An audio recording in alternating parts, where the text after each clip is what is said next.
So yun guys, quick tutorial tayo ngayon on how to cash out and verify Shopee Pay. So sample guys, ito yung Shopee account natin na hindi verify.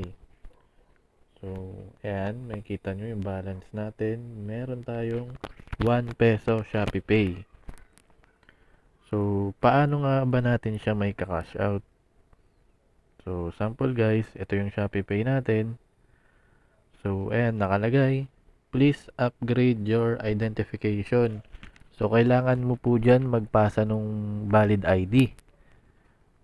So, kung wala ka naman valid ID at hindi verify yung account mo, hindi natin masisend yung laman ng Shopee Pay.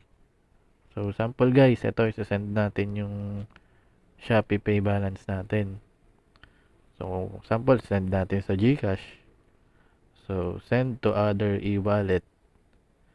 So, lalabas talaga na kailangan mong i-verify muna yung account mo at magpasa ng valid ID. So, kung wala ka naman valid ID guys, so ito lang po yung paraan kung paano i-cash out yung laman ng Shopee Pay mo na unverify. So, makita nyo, hindi verify yung Shopee account natin guys. Ang una natin gagawin is etong scan. Pipindutin po natin yung scan. Ayan. Yung scan. Ayan, sa may taas, katabi ng cash in. So, pindutin natin yung scan. Tapos, i-scan nyo guys yung QR code sa mga tindahan na nag-accept ng Shopee Pay.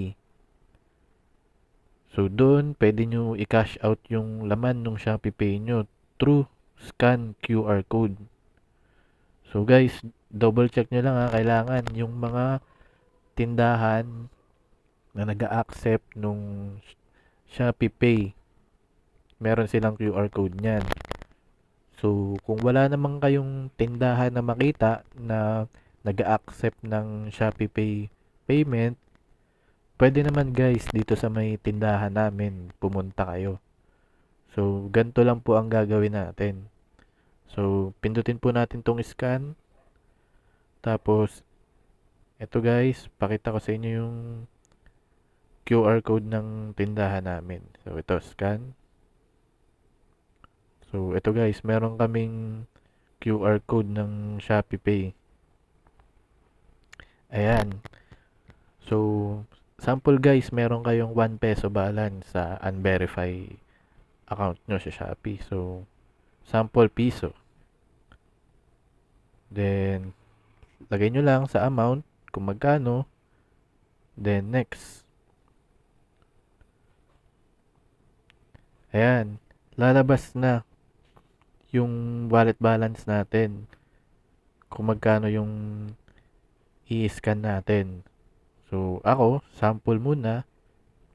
Dahil 1 peso balance yung laman ng Shopee Pay natin. So, sample muna, mag-send ako ng piso dun sa may QR code ng tindahan namin. So, yan. Pay now. At ayun, may cash out na natin guys yung laman ng Shopee Pay natin na hindi verify. So, ganun lang guys, kadali mag-cash out ng mga balance natin sa unverified Shopee Pay. So, kung nahihirapan kayo guys, i-cash out yung laman nung unverified Shopee Pay nyo, message nyo lang ako guys dyan sa Facebook.